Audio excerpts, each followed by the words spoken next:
As world reactions continue to pour in, let me also tell you the story of who Nicolas Maduro is. Maduro has been Venezuela's president since 2013, but his story did not begin in a palace. It began in a working-class family.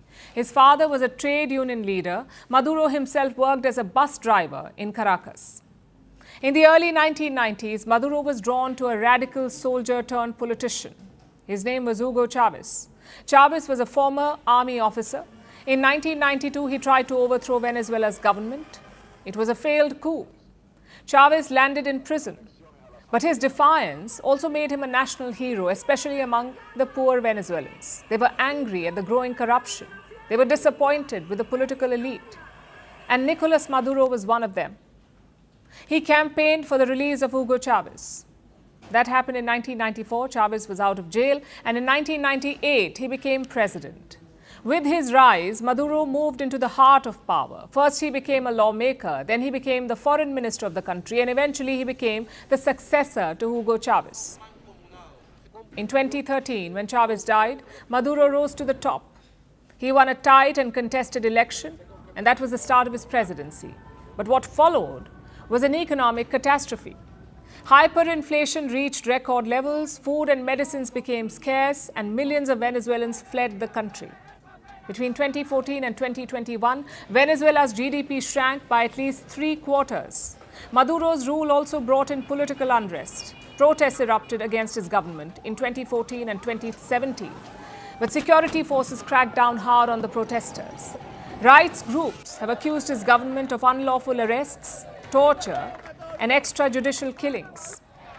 Maduro, of course, has denied all these allegations, but in recent years, his election has become a significant flashpoint in the country. The opposition accused him of rigging votes and silencing rivals. In 2024, his re-election as president was rejected, not only by Venezuela's opposition, but also by international observers. Maduro says he won the election fairly, but his critics, led by the United States, say he did not. For years, Washington has not recognized Maduro as Venezuela's legitimate president. Instead, it has been turning up the pressure. The US imposed sanctions on Venezuelan oil, its financial systems, and on top officials of the Maduro government. In 2020, a US court in New York indicted Maduro, and some of these charges were severe. Maduro was accused of narco-terrorism, of cocaine trafficking, and of conspiring with armed groups. Washington accused him of leading a so-called cartel of the Suns. In fact, the US even put a price on his capture, $50 million. That was the bounty. That was the price for any information leading to his capture. Now, of course, the US has captured him. The question is, what happens next? We do not wish to speculate, but we can turn to history for clues. In 1989, the US captured Panama's strongman, Manuel Noriega. He was arrested during the US invasion of Panama. We'll tell you more about that in a bit. He was flown from Panama to Miami in the United States, and then he was tried in a US court, where he was convicted and sentenced to decades in prison. Maduro could face the same.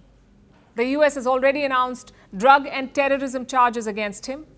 His 2020 indictment in New York is also in effect. Those charges carry a possible life sentence. Washington says Maduro will face trial on American soil. The verdict would determine the fate of not just Nicolas Maduro, but also Washington's ties with Latin America and the rules of global power. The world doesn't fit in boxes, so why should your news? From battlefields to negotiation tables, from internet outrage to real-world injustice. The conversations everyone is having and the ones they're avoiding. It's the same show, but this new year, First Post America gets a new look.